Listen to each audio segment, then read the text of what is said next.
vanity movie, if you like. Let's take a listen to some of this amazing movie. Later, he's apparently good at finding money. If that ball becomes a star, FIFA and Adidas will sign the biggest deal the world's ever seen. You have everything you need to run our family. But you know, the slightest error and you're out. I don't know where the money's gone. I mean, I have my suspicions. So some rather apt moments there, talking about Blatter being good with money, and but it doesn't really seem to bear any resemblance whatsoever to what we've been talking about for the last week with all the scandals that have been emerging. And if we take a look at how the film critics are viewing this one, it's not going down well at all, fairly unsurprisingly. IGN, which is an entertainment website, has taken a look at this and has come up with 19 of the most ridiculous moments in the FIFA movie. I imagine it was probably hard to whittle it down to just that. They point out that there was no release in the UK. They only reviewed it because they got hold of a DVD from France, because here it went straight to DVD. It was never in the cinemas.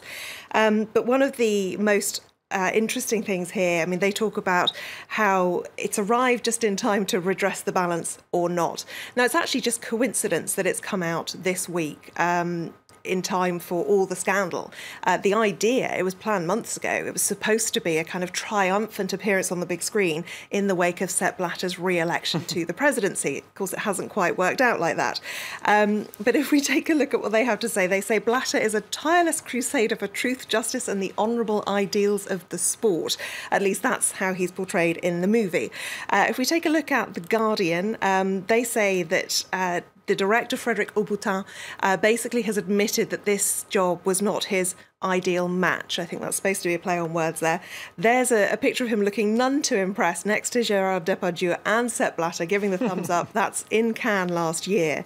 Note, no thumbs up from the director, probably a little too embarrassed. The only good review I've seen actually came from Jérôme Valk, the FIFA General Secretary, who of course is now mired in all the scandal.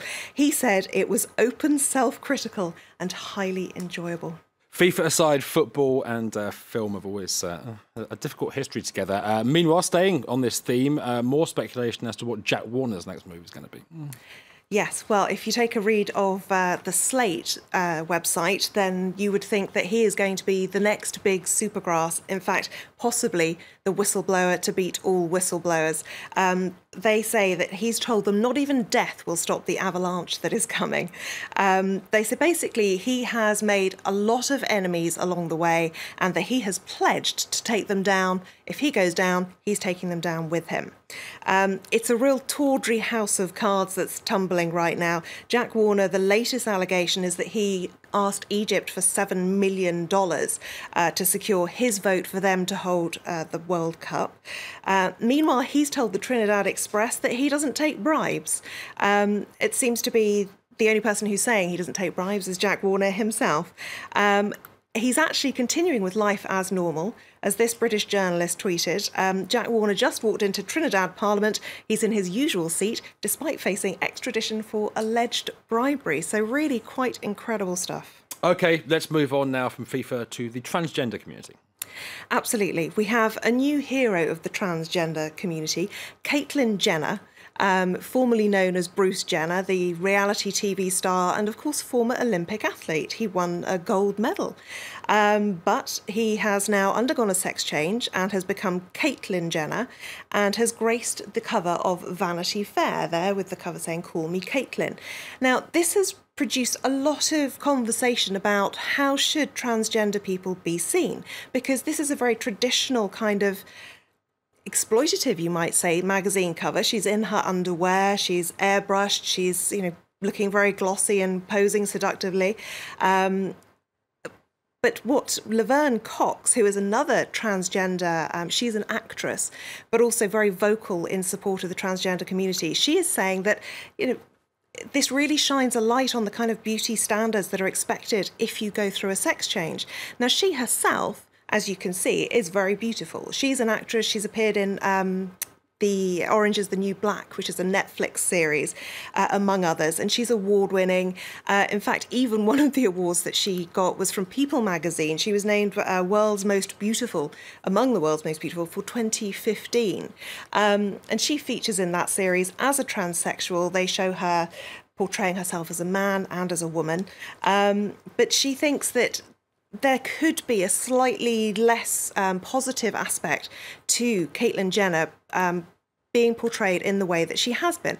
But what has come about with all the publicity is that a great deal of the transgender community are now creating their own Vanity Fair covers.